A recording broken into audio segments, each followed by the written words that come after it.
بہت پرانی بات ہے جب زمین پر انسانوں کی تعداد کم تھی اور لوگ حضرت آدم علیہ السلام کی نسل سے تھے۔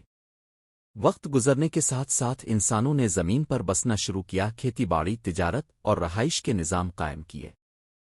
ابتدا میں لوگ ایک اللہ کو مانتے تھے اور اس کی عبادت کرتے تھے، مگر وقت کے ساتھ ساتھ کچھ لوگ گمراہی کی طرف مائل ہونے لگے۔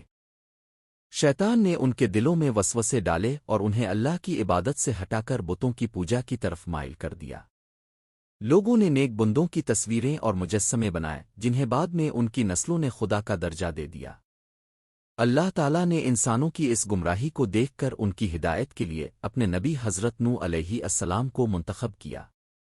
حضرت نوح علیہ السلام بہت نیک، سچے، صابر اور عبادت گزار انسان تھے۔ اللہ تعالیٰ نے انہیں حکم دیا کہ اپنی قوم کو اللہ کی طرف بلاؤ، انہیں سمجھاؤ کہ وہ شرک چھوڑ دیں اور صرف ایک اللہ کی عبادت کریں۔ حضرت نوح علیہ السلام نے اللہ کے حکم کے مطابق لوگوں کو دعوت دینا شروع کی۔ وہ دن رات اپنی قوم کو سمجھاتے، ان کے پاس جاتے، ان سے نرمی سے بات کرتے، ان کی گمراہی پر افسوس کرتے اور انہیں اللہ کے عذاب سے ڈاتے۔ وہ کہتے، اللہ کو ایک مانو، اسی سے ڈرو، اسی سے مدد مانگو۔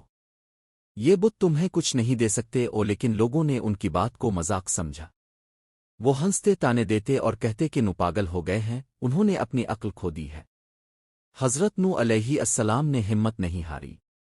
وہ 950 سال تک اپنی قوم کو صبر سے اللہ کی طرف بلاتے رہے۔ اتنے لمبے عرصے میں چند ہی لوگ ان پر ایمان لائے۔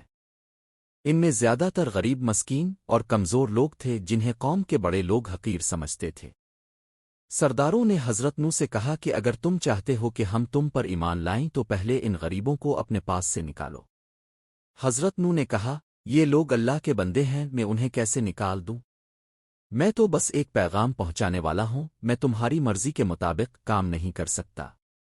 قوم کے لوگوں نے حضرت نوح پر ظلم کرنا شروع کر دیا۔ وہ انہیں پتھر مارتے، برا بھلا کہتے اور طرح طرح کی تکلیفیں دیتے۔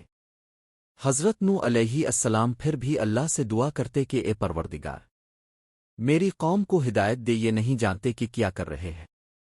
لیکن جب 950 سال گزر گئے اور لوگ مسلسل گمراہی میں ڈٹے رہے، تب حضرت نوح نے اللہ سے فریاد کی، اے میرے رب، زمین پر کسی کافر کو باقی نہ چھوڑ، یہ نہ خود ایمان لاتے ہیں اور نہ ہی دوسروں کو ایمان لانے دیتے ہیں۔ اللہ تعالیٰ نے حضرت نوح کی دعا قبول کی اور انہیں حکم دیا کہ ایک کشتی تیار کرو۔ حضرت نوح نے اللہ کے حکم پر ایک بہت بڑی کشتی بنانی شروع کی۔ لوگ ان پر ہنستے، مذاق الفاڑتی اور کہتے، دیکھو نوح کو اب یہ بڑئی بن گئے ہیں، زمین پر کشتی بنا رہے ہیں، پانی تو کہیں دن کے نہیں دیتا۔ حضرت نوح خاموشی سے اپنا کام کرتے رہے۔ انہوں نے لکڑیاں جمع کی، کیلوں اور رسیوں کا بندوبست کیا اور دن رات محنت سے ایک عظیم کشتی تیار کی جس میں کئی منزلیں تھیں اور جگہ بھی بہت زیادہ تھی۔ جب کشتی تیار ہو گئی تو اللہ نے حضرت نوح کو حکم دیا کہ ہر جانور کے ایک جوڑے کو اس میں سوار کر لو، اپنے گھر والوں کو اور ان لوگوں کو جو ایمان لا چکے ہیں انہیں بھی کشتی میں لے لو۔ حضرت نوح نے تمام ہدایات پر عمل کیا۔ اس دوران اللہ تعالیٰ نے آسمان سے بارش کے بادلوں کو حکم دیا اور زمین کو بھی حکم دیا کہ اپنا پانی باہر نکالے۔ ایک عظیم طوفان آیا، آسمان سے موسلادھار بارش ہونے لگی، زمین کے چشمے اور دریا الفابل پڑے، پانی ہر طرف پھیل گیا۔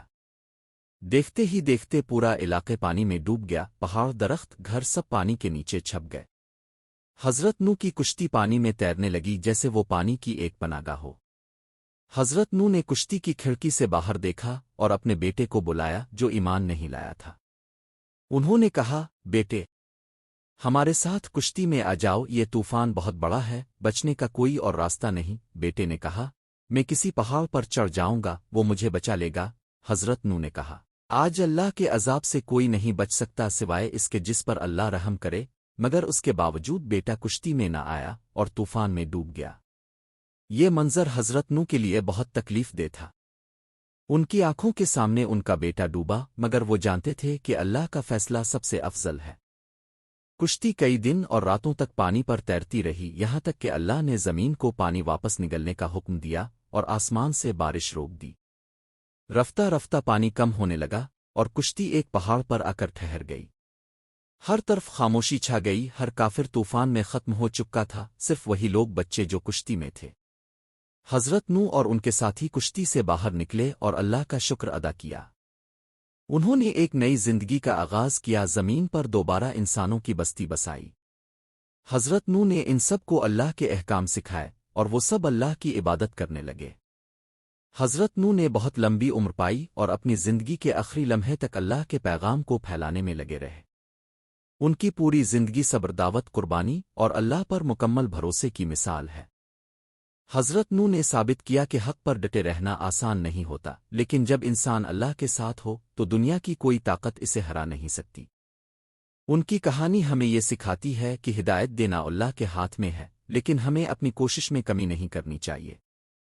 ان کے بعد زمین پر انسانوں کی نئی نسل کا آغاز ہوا، اور حضرت نوح کو دوسرے آدم کے طور پر بھی یاد کیا جاتا ہے، کیونکہ طوفان کے بعد تمام انسان انہی کی نسل سے پھیلے۔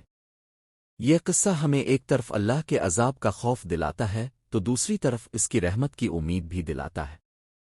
اگر انسان گمراہی چھوڑ کر سیدھے راستے پر آ جائے تو اللہ ضرور معاف کرتا ہے، لیکن اگر کوئی ضد پر قائم رہے تو اللہ کا عذاب بھی بہت سخت ہے۔ حضرت نوح کی جدوجہد، ان کا اخلاص، ان کی دعائیں اور ان کی قربانیاں ہمیشہ کے لیے ایک مشل راہ ہے۔